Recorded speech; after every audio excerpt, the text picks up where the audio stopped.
¿Qué pasó?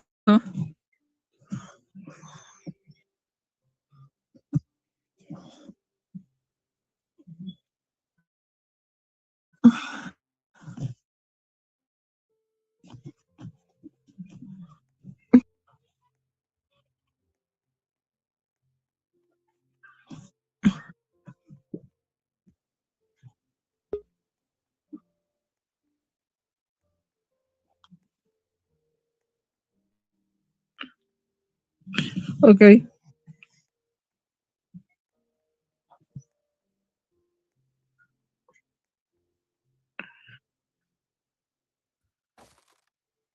Ok.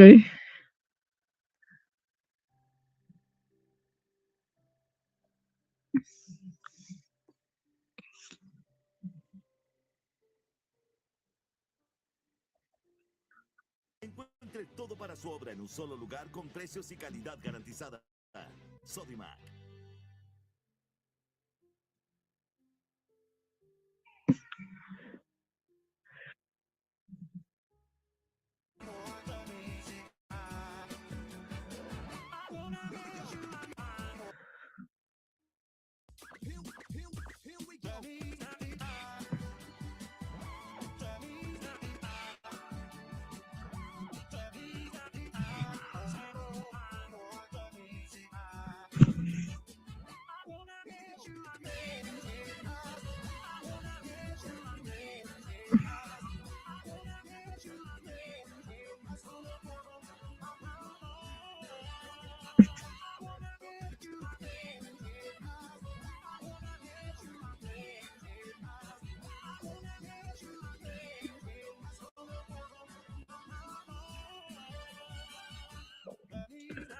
Ok.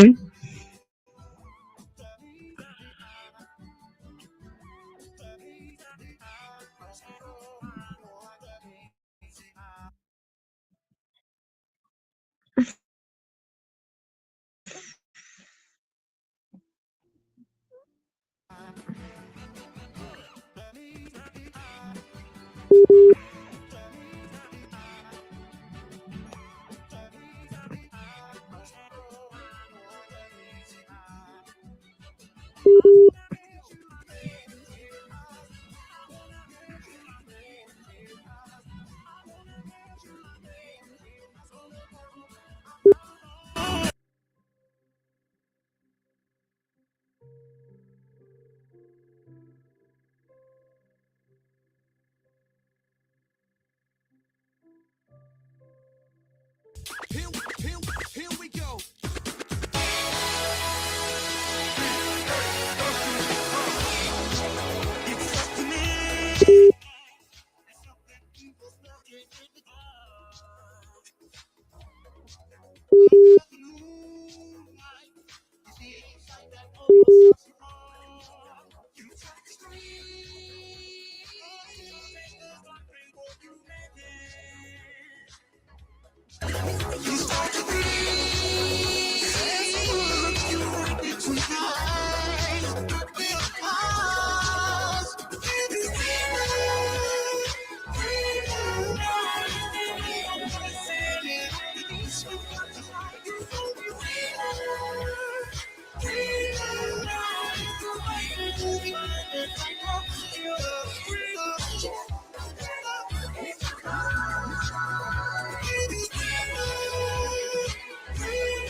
Here we go.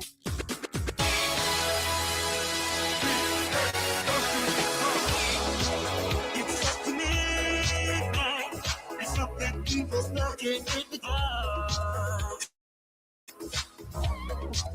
Under the moonlight, you see a sight that almost stops your heart. You try to scream, your fingers wondering what you make it. You start to breathe, you right between your eyes. With a pause,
Pero-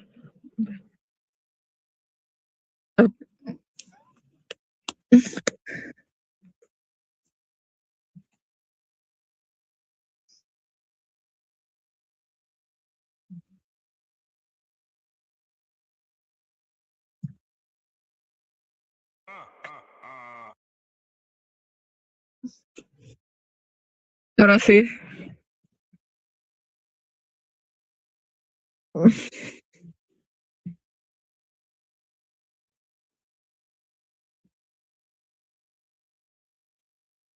Sí, ya lo hice.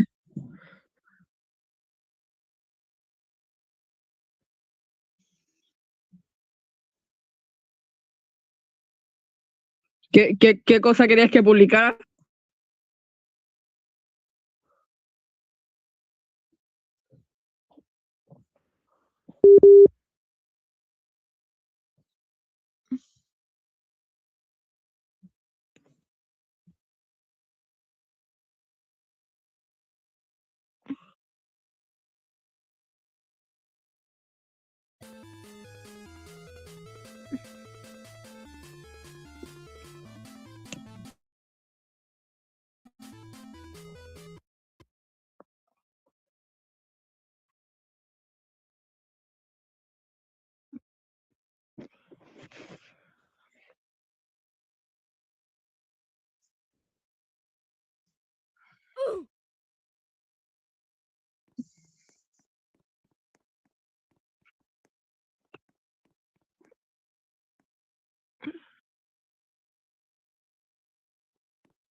Ahora sí, ya lo publiqué.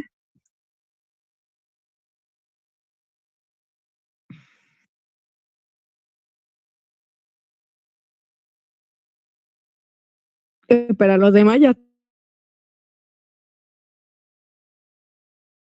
están ahí.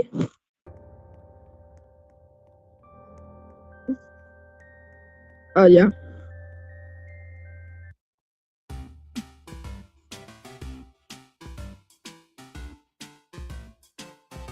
Ahora mismo estar haciendo otras cosas ya. Ok. ¿Qué pasó?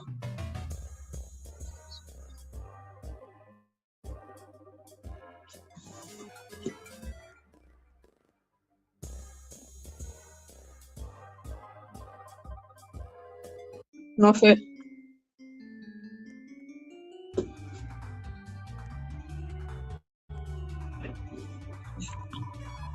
no sé.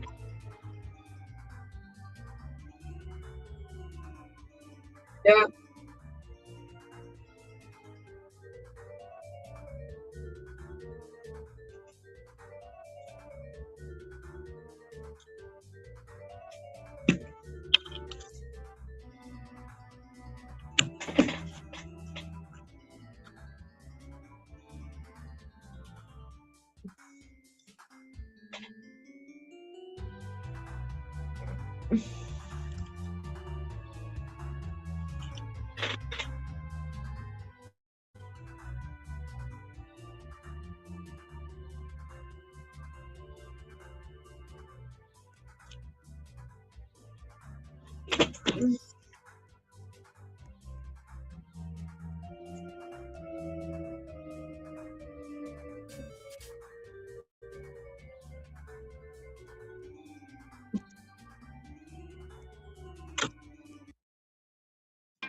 bueno, ahora voy a estar haciendo otras cosas.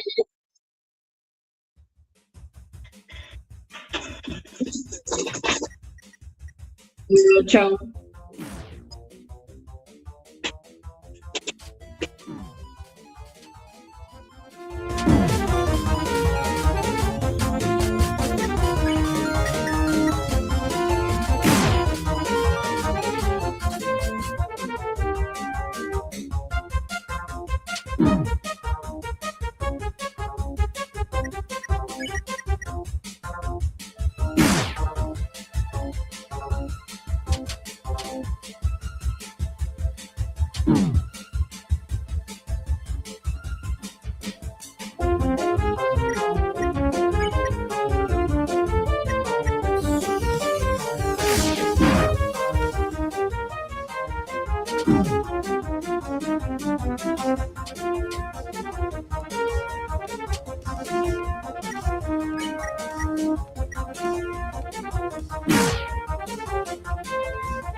How this obviously contemporary set short film related to the dystopian future world of GTA 2 has always been subject to fan speculation. It's generally accepted that some sort of cryogenic freezing is involved, making GTA 2 a secret homage to Demolition Man, one of the 90s greatest action movies, and I would rather watch that every night until I'm dead than play the PS1 GTA games ever again. I'm gonna love running this place. Look, sometimes things were great back in the day, but then they're best left in the past. This, Carl? This is my new man. Now, there is a widely held belief among fan circles that GTA 2's Claude Speed is the very same Claude you encounter in San Andreas, who, as you all know, goes on to be the protagonist of GTA 3, also known simply as GTA 3 Guy, also known affectionately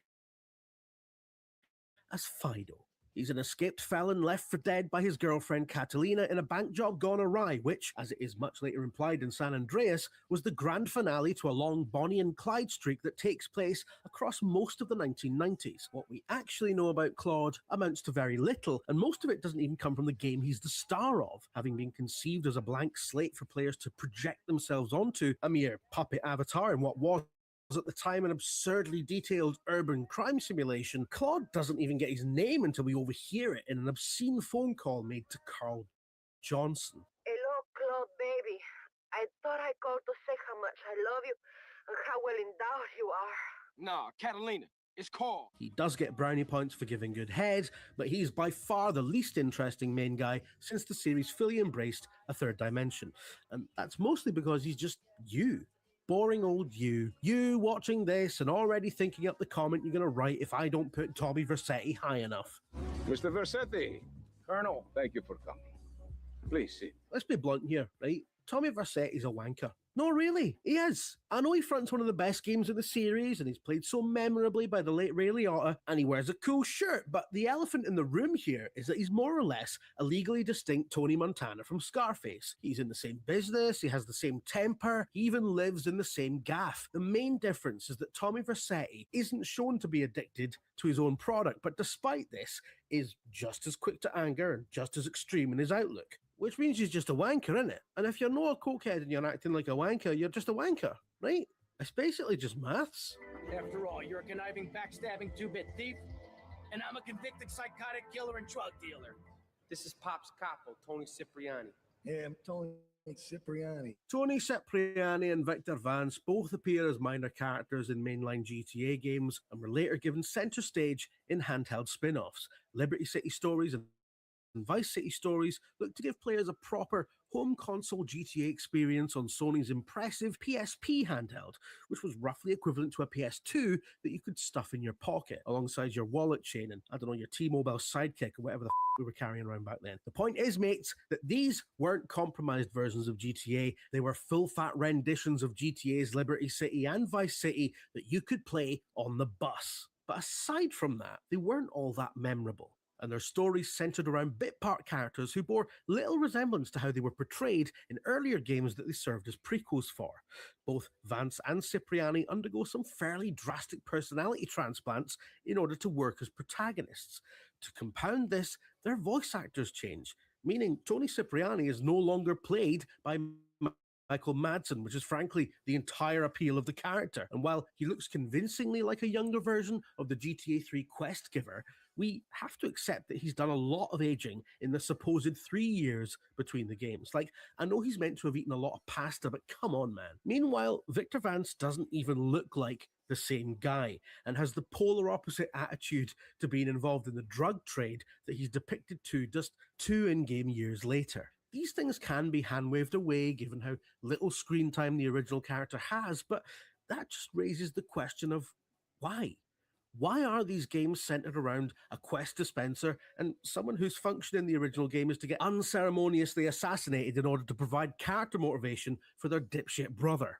We don't need to know what these guys were up to before they did their bit and pissed off. I'd have rather had an entire game as Ken Rosenberg, Tommy Vercetti's cokehead lawyer, who's originally from Liberty City and could have headed up several handheld games in a sort of Ace Attorney style spin-off series, and frankly, I think it's very rude of Rockstar to stop taking my calls about it.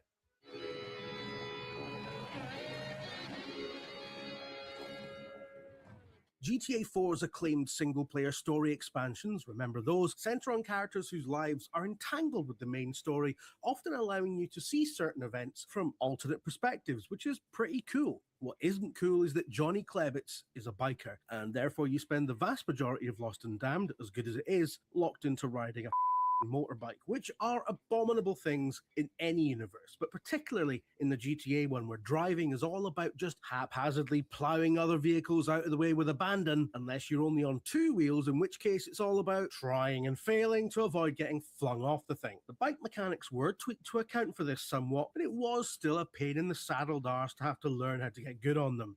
That's not really a criticism of Johnny Klebitz as a character, but because he's a biker, he's also a smelly bastard who doesn't wash. And that's not conjecture. His personal hygiene issues are portrayed in the game. I'm not being funny, guys, but I just can't sign off on that. Have a bath, man. You wear leather all day. Ugh. Oh, hey, stick to the plan. What?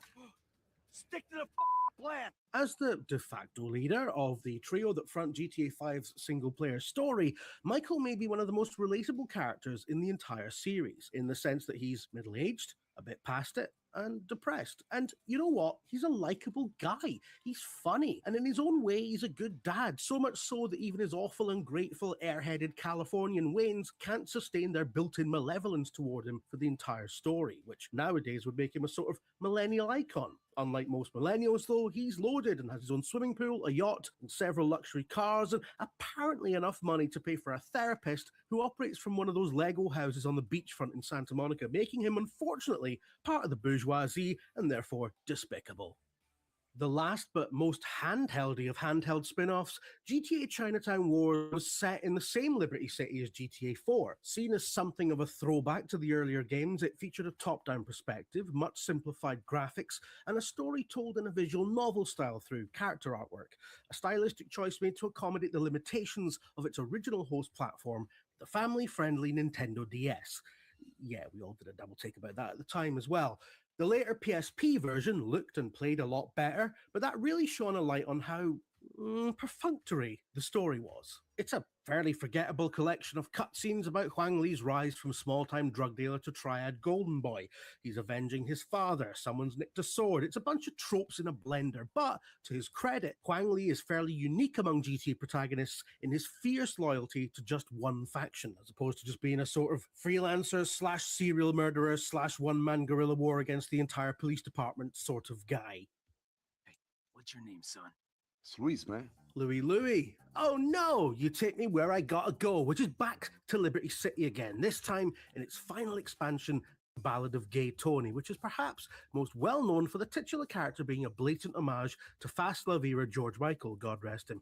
It ties together GTA 4's so-called impossible trinity of main characters whose orbits collide during the infamous diamond deal that is attended by Nico Bellic, guarded by Johnny Klebitz, and ambushed by our Louis.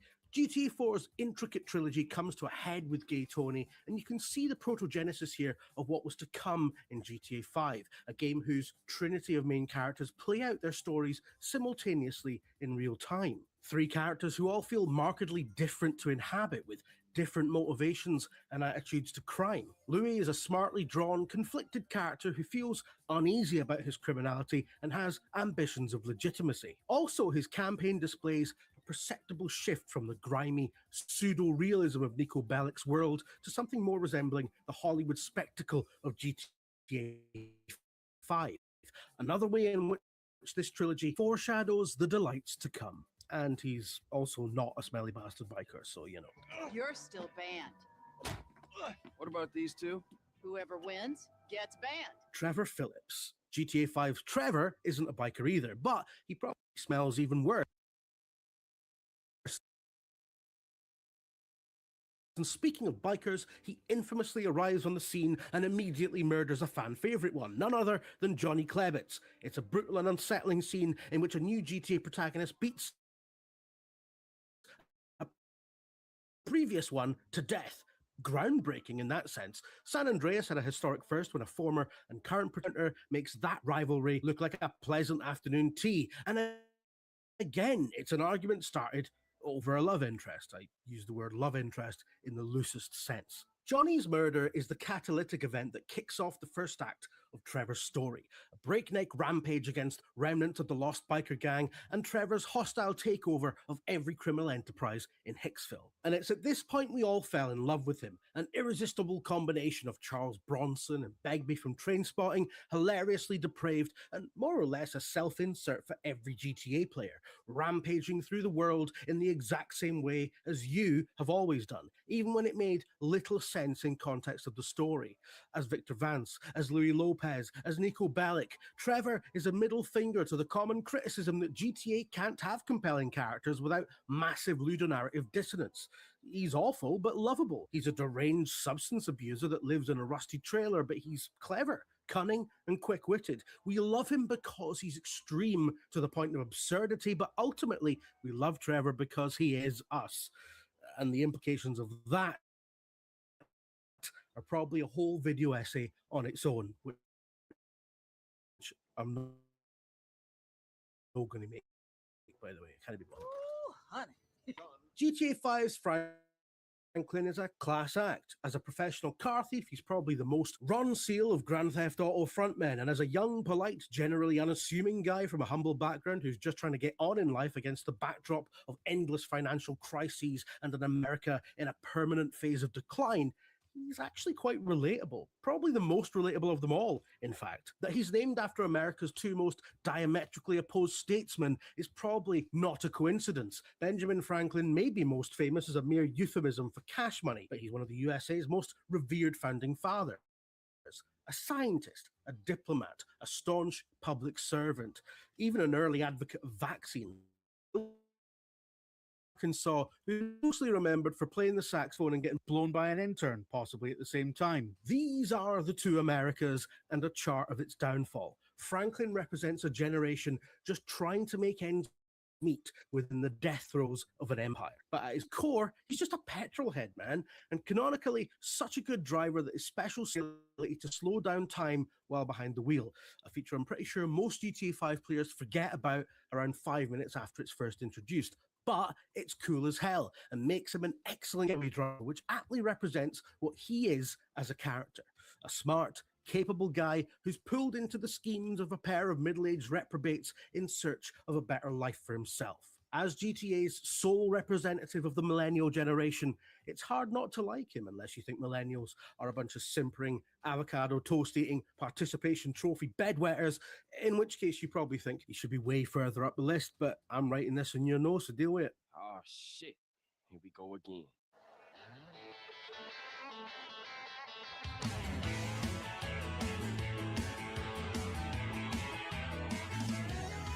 It was 1999 For my money, San Andreas is the absolute best game in the 3D universe, and that is in no small part down to Carl Johnson.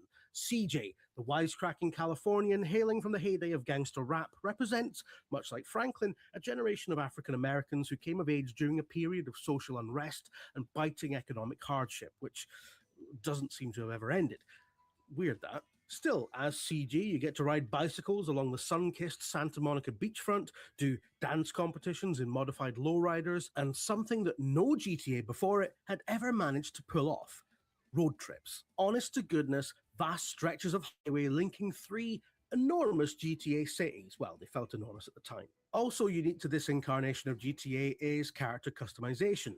CJ is a fixed character, but through various mini-games and activities, players can change his vital statistics and level up his strength, his size, his athleticism.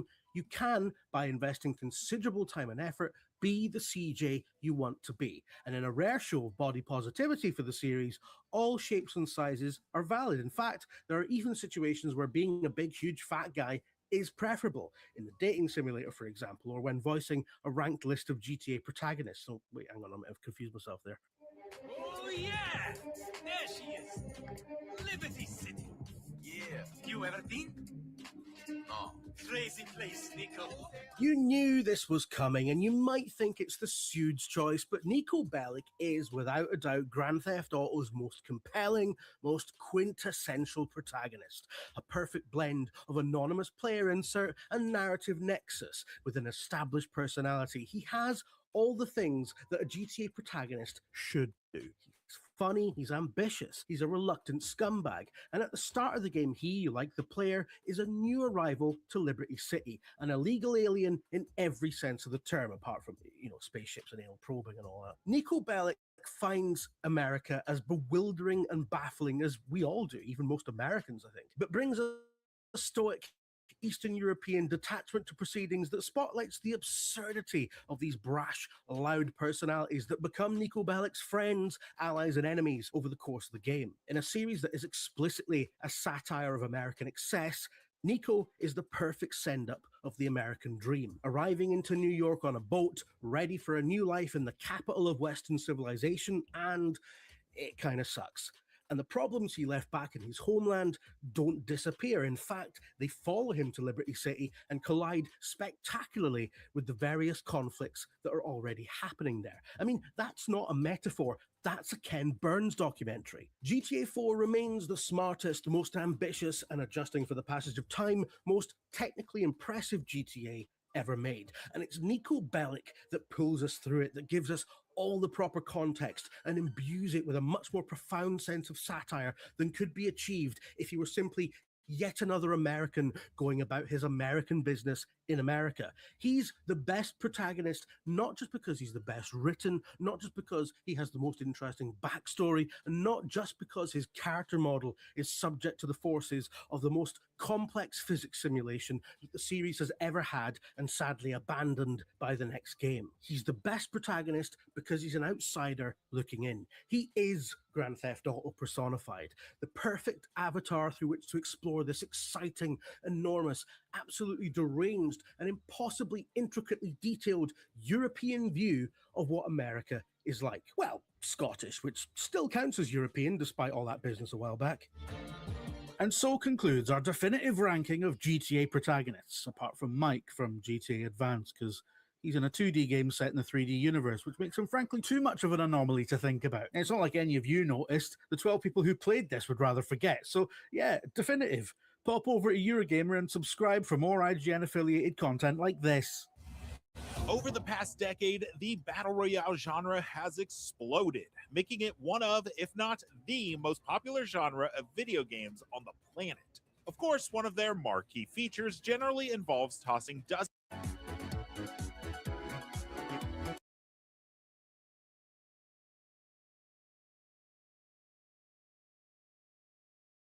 Let's commence the Battle Royale of Battle Royales in our ranking of the top 10 Battle Royales.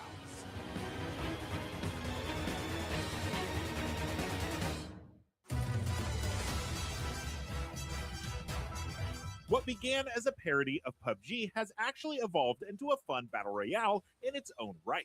Made by the same team behind Totally Accurate Battle Simulator, Totally Accurate Battlegrounds is a silly physics-based deathmatch for up to 60 players. As you wobble around through its uniquely low poly map, you'll discover 90 different weapons, ranging from stacks of cash to make it rain on enemies, to a water gun, to a literal hand ragdoll physics and deceptively good gameplay, and you've got an experience that smartly toes the line of parody and genuine fun. Battlegrounds' goofy, nonsensical humor may not be totally accurate to the other Battle Royale with Battlegrounds in its names, but that's obviously the point.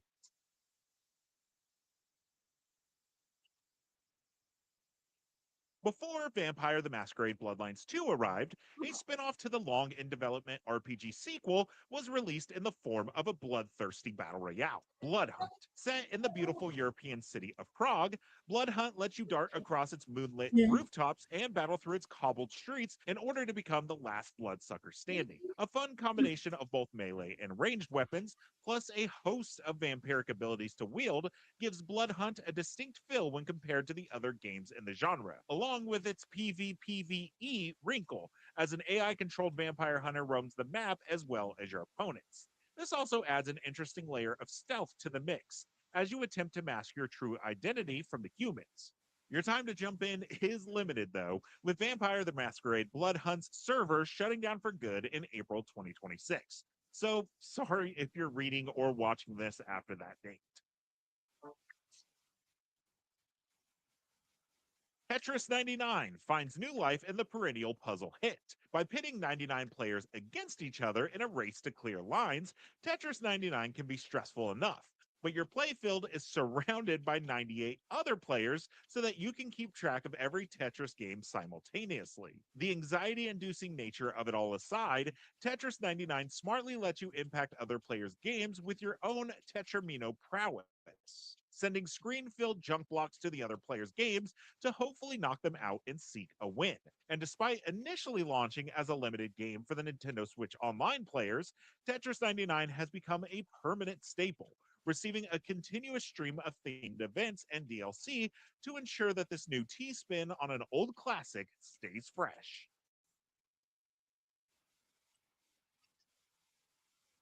Guns, guns, guns. So many battle royales are centered around the idea of firearms. So while the idea of another battle royale was an initially tiresome thought, Naraka Blade Point ended up being the refreshing take on the genre thanks to its sharp melee action.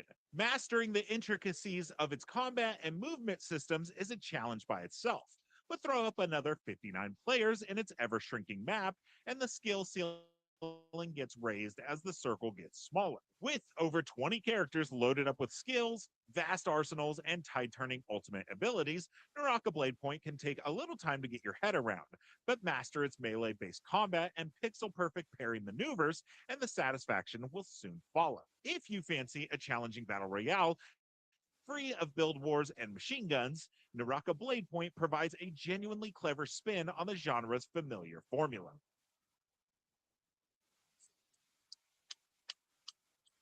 Okay, who says battle royales can't be hilarious? Fall Guys draws inspiration from shows like Takeshi's Castle and Wipeout, as 60 players, or 60 amusingly costumed beans, go head-to-head in an assortment of game show-esque mini-games. Each round sees a number of players eliminated until only one player is left standing or falling and crowned the champion. Mediatronic's take on the genre game, but the developers on their laurels. Each subsequent season of play brings new minigames, new twists, existing ones, and a host of cosmetics. Chaos in the best way. And whether you've nabbed your crowns or been consistently knocked off a slime climb run,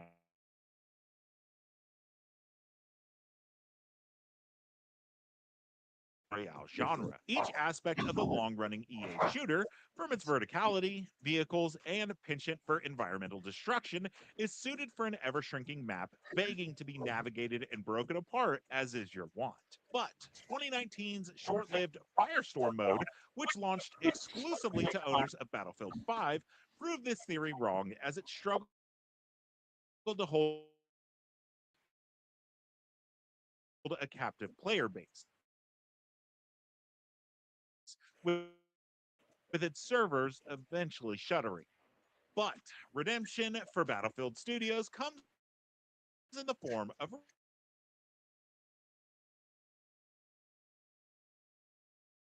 squad-based objectives and sharpshooting into something that works here.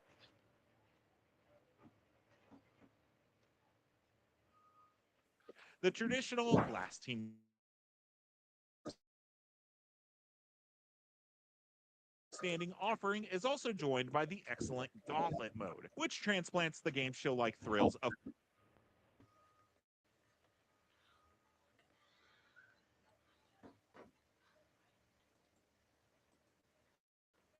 guys into the much less colorful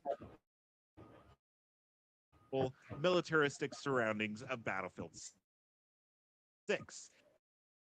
It's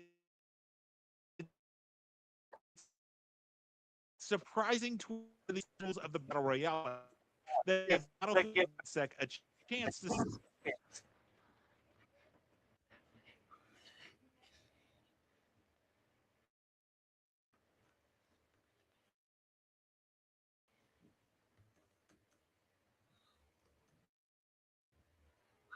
Wow.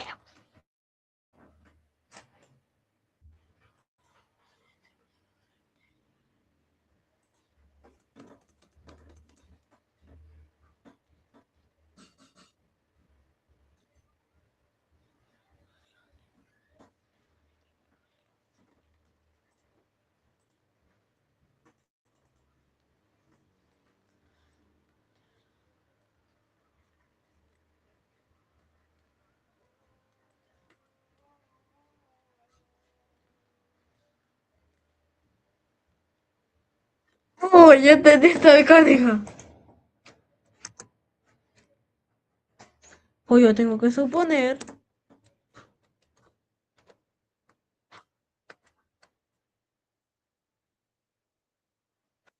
from the rest, especially to the much compared Call of Duty Warzone, and gives it a chance to finally prove the theory of being at home in the genre.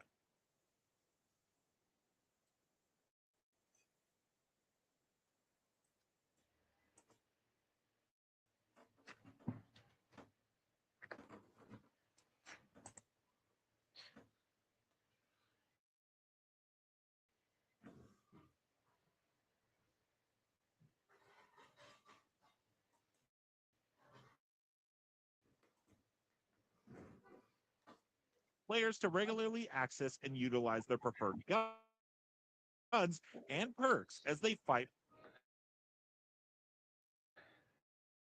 for supremacy in Verdansk, and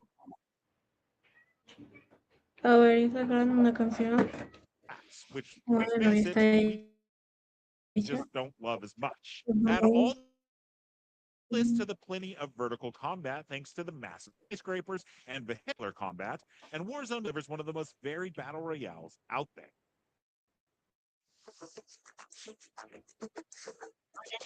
Created as a spin-off of Fortnite's cooperative PvE survival mode, Save the World, Fortnite Battle Royale burst into the scene in 2018 and catapulted the genre into a phenomenon. Not only is Fortnite responsible for creating the Battle Pass system that so many games, Battle Royale or not, have implemented since, but it's also paved the way for true crossplay and cross-progression between consoles, PC, and mobile. It's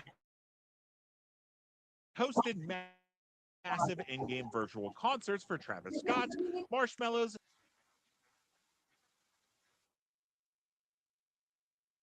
Muy barbo.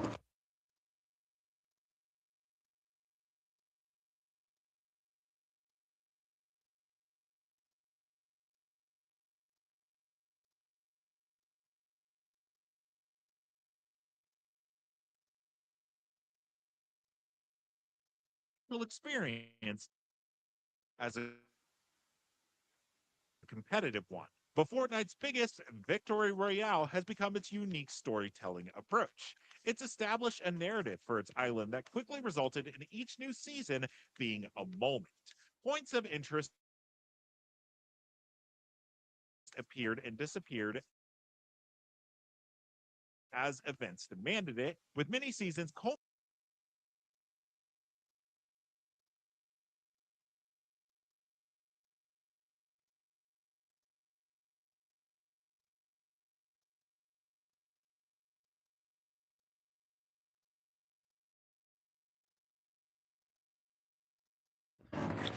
Wow. Huevos.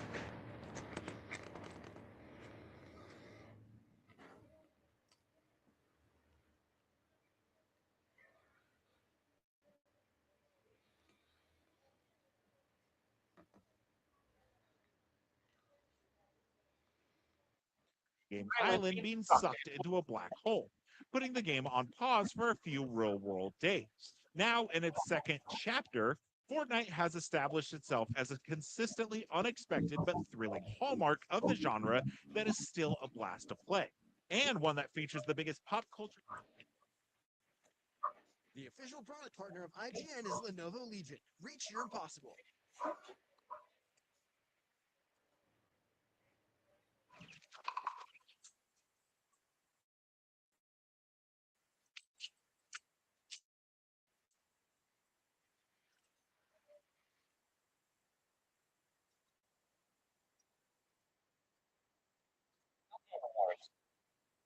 The Game Awards.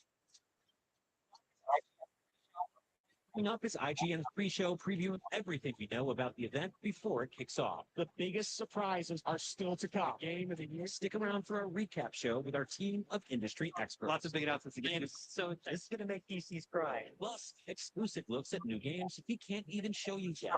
The Game Awards coverage starts right.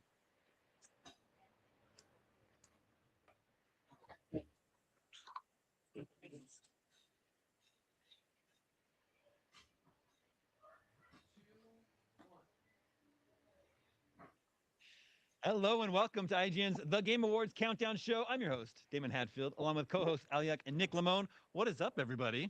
Hello, I'm so excited to be here. Same. It's a great day to be at IGN, Damon. This is becoming a holiday tradition for us. Get together in December, watch the Game Awards, and watch a lot of big, exciting game announcements, stuff that we're going to be talking about and looking forward to over the next year, couple years, maybe even more than that.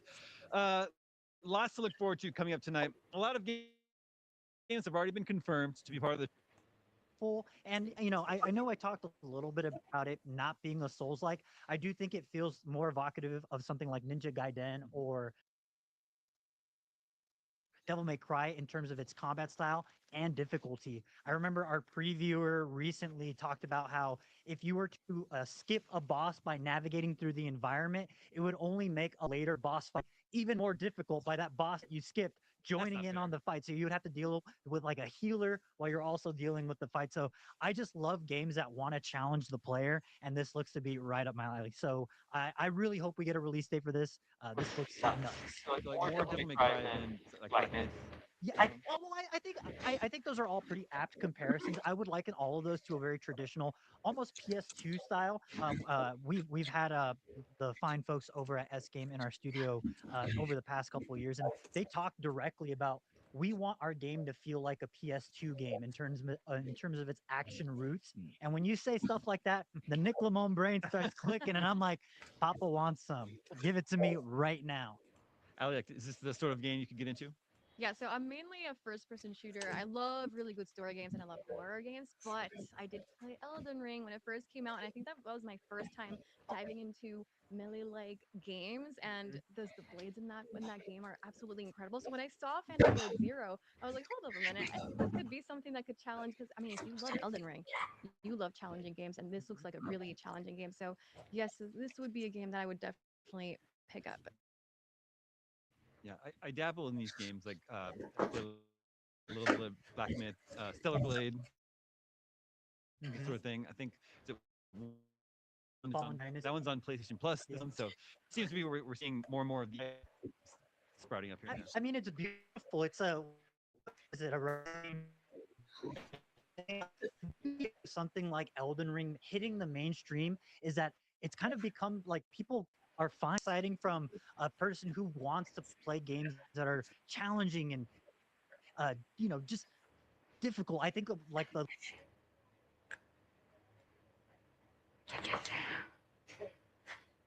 low point for me was the Wii era where I was like, oh, these games are so easy. They're all baby mode. But now it's just the public wants more. They want a challenge. And this is the kind of stuff that is going to meet them on the level that they expect. And I cannot wait for it. Yeah, this has been a long time coming. It's Phantom Blade Zero. We had it on IGN Live 2024. Yes. A year and a half ago now. So hopefully we do get finally a release date for this one. Packed room at IGN Live, by the way. It was nuts. Nice. Okay, another confirmation of tonight that we're going to see is something new Divinity. Some new Divinity game.